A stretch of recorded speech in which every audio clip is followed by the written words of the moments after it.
Hi, my name is Lakeisha Coleman, and we will be discussing income inequality. How does it affect the United States and our economy? Income inequality refers to the extent to which income is distributed in an uneven manner among our population. In the United States, income inequality, or the gap between rich and poor, has been growing markedly for some 30 years. What is income?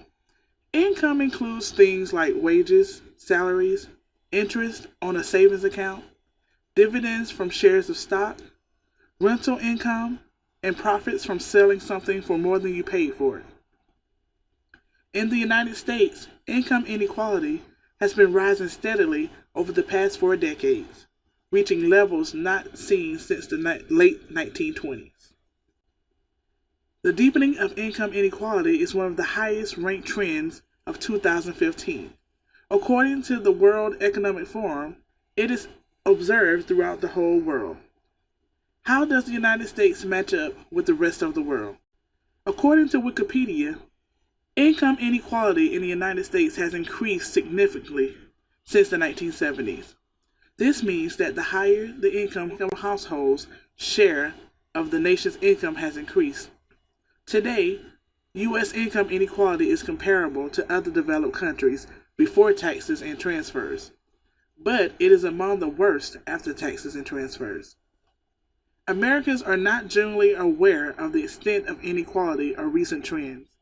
This is a direct relationship between actual income inequality and the public's view about the need to address the issue in most developed countries, but not in the U.S., where income inequality is worse but the concern is lower. The United States is ranked the 41st worst among 141 countries. That's in the 30th percentile on income inequality measured by the Gini index. A huge share of the nation's economic growth over the past 30 years has gone to the top 100th of 1%, who now make an average of $27 million per household. The average income for the bottom 90% of us is $31,244. Note, the 2007 data, the most current, doesn't reflect the impact of a housing market crash. In 2007, the bottom 60% of Americans had 65% of their net worth tied up in their homes. The top 1%, in contrast, had just 10%. The housing crisis has no doubt further swelled the share of total net worth held by the super rich. The median U.S. household income in 2012 totaled $51,017.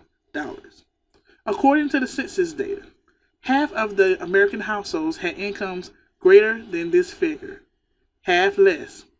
The Great Recession hit incomes hard across the board. Median household incomes declined 8.1% between 2007 and 2012. Adjusted for inflation, incomes are at their lowest point since 1996. One of the big factors driving the increase in income inequality since 2000 is the stagnation in income for the typical American household. Median household income in 2009 was $49,777, according to the census data. Median income means that half the American households had income greater than this figure, half had less. The current recession has hit incomes hard across the board. Median household incomes declined 4.2% between 2007 and 2009. Adjusting for inflation, incomes are at their lowest point, $697. The top 100% of income earners received approximately 20% of the pre-tax income in 2013. Versus approximately 10% from 1950 to 1980. The top 1% is not homogeneous, with the very top income households pulling away from others in the top 1%.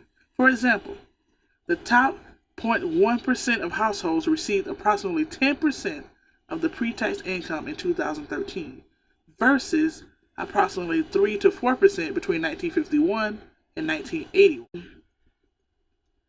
Most of the growth in income inequality has been between the middle class and top earners, with the disparity widening the further one goes up in the income distribution. To put this change into perspective, if the United States had the same income distribution it had in 1979, each family in the bottom 80% of the income distribution would have 11,000 more per year in income on average, or 916 per month. Half of the U.S. population lives in poverty or is low income, according to the U.S. Census data. The super rich have grabbed the bulk of the past 3 decades' gains. In 2007, the top 1% share of the national income peaked at 23.5%. The only other year since 1913 that the wealthy had claimed such a large share of national income was in 1928, when the top 1% share was 23.9%. The following year, the stock market crashed and the Great Depression began. After peaking again in 2007, the United States stock market crashed in 2008, leading to what some have called the Great Recession. During this period from 2007 to 2009, the share of after-tax income going to the top 1% decreased by 36%. However, their share rebounded by 15% in 2010, foreshadowing a continued upward trend throughout the economic recovery. Productivity has surged, but income and wages have stagnated for most Americans. If the median household income had kept pace with the economy since 1970, it would now be nearly $92,000, not $50,000. Who are the 1%? Meet the elite. The occupations to the right are of taxpayers in the top 1% of income: executives, managers, supervisors, medical, financial professions, lawyers, computers, engineering and technology, skilled sales, not working or deceased, blue-collar service, real estate, business operations and non-finance, entrepreneurs, professors and scientists, arts, media and sports, unknown, government, teachers, social services, farmers, ranchers, and pilots. Wages. After rising steadily during the 3 decades following World War II, wages have stagnated since the early 1970s. Between 1947 and 1972, the average hourly wage adjusted for inflation rose 76%. Since 1972, by contrast, the average hourly wage has risen only 9%. Causes. Some of the causes for income inequality may be the decline of labor unions. A study in the American Sociology Review, as well as other scholarly research using the broadest methodology, estimates that the decline of unions may account for more than 1/3 to more than 1/2 of the rise of inequality among men. As unions weakened, the vast majority of the gains from productivity were taken by senior corporate executives, major shareholders, and creditors. As unions have grown weaker, there has been less pressure on employers to increase wages or on lawmakers to enact labor-friendly or worker-friendly measures. According to scholars, as organized labor's political power dissipates and economic interests in the labor market are dispersed, and policymakers have fewer incentives to strengthen unions or otherwise equalize economic rewards. Unions were a balancing force, helping ensure wages kept up with productivity, and that neither executives nor shareholders were unduly rewarded. Further, societal norms placed constraint on executive pay. This changed as union power declined. Another cause could be the globalization hypothesis. This is, low-skilled American workers have been losing ground in the face of competition from low-wage workers in Asia and other emerging economies. Or it could be skilled-biased technological change. The rapid pace of progress in information technology has increased the demand for the highly skilled and educated, so that income distribution favored brains rather than brawn. The superstar hypothesis. Modern technologies of communication often turn competition into a tournament in which the winner is richly rewarded, while the runner-ups get far less than in the past. Immigration of less educated workers. Relatively high levels of immigration of low-skilled workers since 1965 have reduced wages for American-born high school dropouts. Policy, politics, and race. Movement conservatives increased their influence over the Republican Party beginning in the 1970s. moving it politically rightward. Combined with the party's expanded political power, enabled for a shift of Southern white Democrats to the Republican Party following the passage of civil rights legislation in the 1960s. This resulted in more regressive tax laws, anti-labor policies, and further limited expansion of welfare state relative to other developed nations.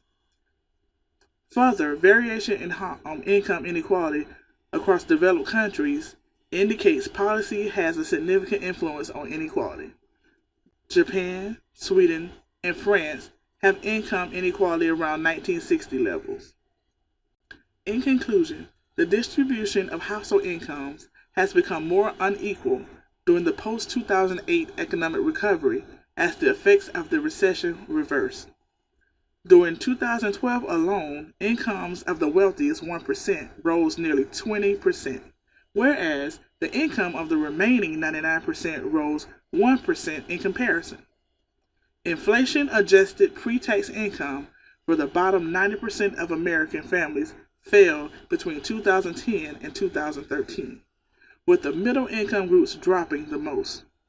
About 6% for the 40th to 60th percentiles and 7% for the 20th to 40th percentiles.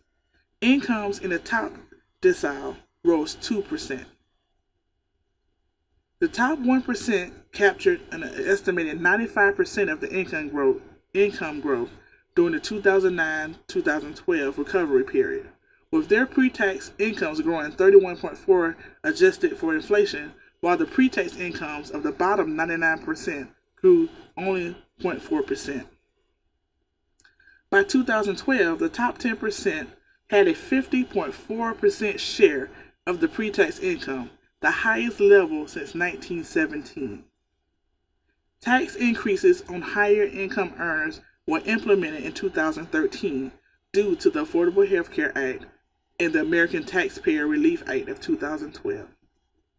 It is estimated that the average federal tax rates under 2013 would be higher relative to tax rates in 2011.